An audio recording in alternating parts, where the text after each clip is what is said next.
নমস্কার, welcome to পুতুল ভান্ডারিস kitchen. দারুণ লোভনীয় খুব সহজ পদ্ধতিতে বিনা মশলায় একটা নিরামিষ তরকারি রেসিপি আজকে আমি আপনাদের সঙ্গে শেয়ার করছি। এই তরকারিটা দেখার পরই আপনাদের ইচ্ছে করবে যে আজকেই এটা বানিয়ে নিই। যে দুটো মূল উপকরণ দিয়ে আমি তরকারিটা বানিয়েছি সেই উপকরণগুলো সাধারণত আমাদের প্রায় প্রত্যেকের বাড়িতেই থাকে। আর যদি না থাকে এইভাবে একদিন এই তরকারিটা বানিয়ে খেয়ে দেখুন, আশা করছি এই তরকারিটা আপনাদের খুবই ভালো লাগে। এই তরকারিটা যেদিন আপনারা বানাবেন আপনারা দেখবেন বাড়ির ছোট থেকে বড় সকলেই কিন্তু একেবারে আঙুল চেটে চেটে খেয়ে নেবে। আর এই তরকারিটা সব কিছুর সঙ্গে খেতে খুব ভালো লাগে। বিনা মশলায় সামান্য একটু তেল দিয়ে দারুণ স্বাদের এই নিরামিষ রেসিপিটা সম্পূর্ণ দেখার জন্য অনুরোধ জানাচ্ছি।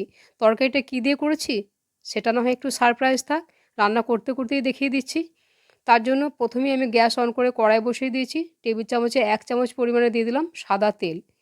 দুটো মাঝারি সাইজের আলুকে এভাবে ডুমো ডুমো করে কেটে খুব পরিষ্কার করে ধুয়ে জল ঝরিয়ে নিয়েছি। আলুটা দিয়ে বেশ কিছুক্ষণ একটু নাড়াচাড়া করে আলুটাকে একটু ভাজা ভাজা করে নেব। রান্নাটা দেখার পর একটা লাইক শেয়ার কমেন্ট করতে ভুলবেন না। আর আপনি যদি আমার চ্যানেলে নতুন বন্ধু হয়ে থাকেন আমার চ্যানেলটিকে সাবস্ক্রাইব করে নেওয়ারও অনুরোধ জানালাম। আলুটাকে কিছুক্ষণ নাড়াচাড়া করার পরে কম আঁচে এখন এটাকে 2 মিনিট ঢাকা দিয়ে দেবো। তাহলে আলুটা কিছুটা সেদ্ধও হবে আর বেশ তাড়াতাড়ি ভাজাও হয়ে যাবে। 2 মিনিট পরেই ঢাকাটা খুলে দিয়েছি। ঢাকাটা খুলে দেওয়ার পরে আলুটাকে নাড়াচাড়া করছি। আলুটা বেশ সুন্দর একটা কালার হয়ে এসছে। আর একটু নতুন আলু, তা আলুর গায়ে যে জলটা ছিল জলটা যখন পুরোপুরি এরকম শুকিয়ে যাবে তখন এখানে আমি সামান্য পরিমাণে 1 চিমটে এখন আমি এতে নুন দিয়ে দেবো।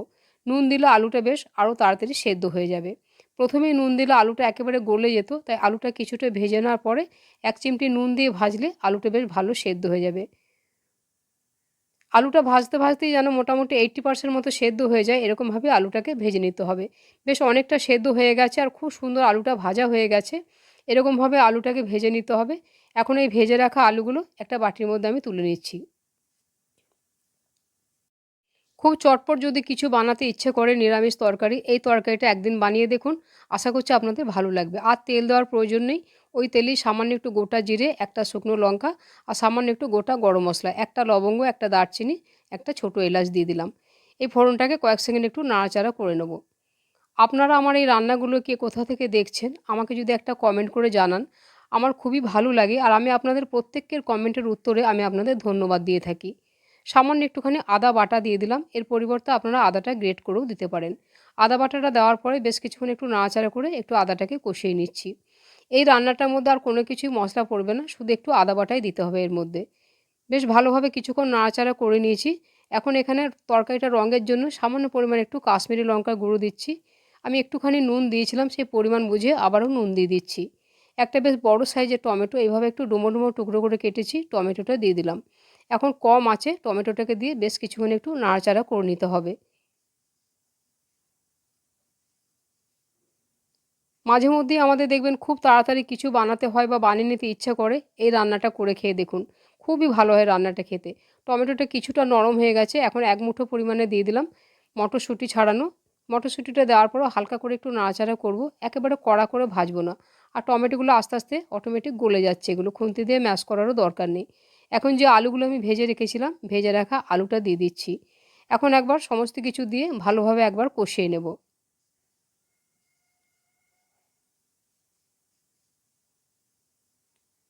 বেশ কিছুক্ষণ নাড়াচাড়া করে কষিয়ে নিয়েছি। আলুটা খুব ভালোভাবে সেদ্ধ হয়েছিল, তাই খুব বেশিক্ষণ এটা সেদ্ধ করতে আর সময় লাগবে না। আলুটাকে খুব ভালোভাবে নাড়াচাড়া করে নিয়েছি।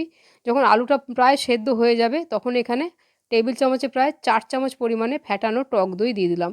এই রান্নাটায় দইয়ের পরিমাণটা একটু বেশি দিতে হয়। বাটি ধুয়ে সামান্য একটু জল দিয়ে দিলাম। তবে দইটা যে যেরকম খেতে পছন্দ করবেন সেই পরিমাণ বুঝে দইটা দেবেন। তাহলে বুঝতে পারলেন আজকের মূল উপকরণ ছিল আলু আর দই।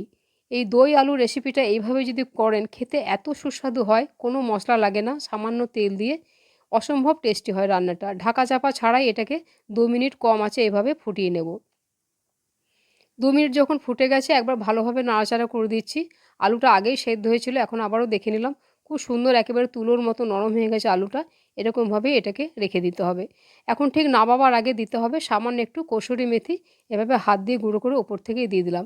এই রান্নাটায় ধনেপাতা না দিয়ে একটু কসুরি মেথি দেবেন, খেতে স্বাদটা খুব ভালো হবে।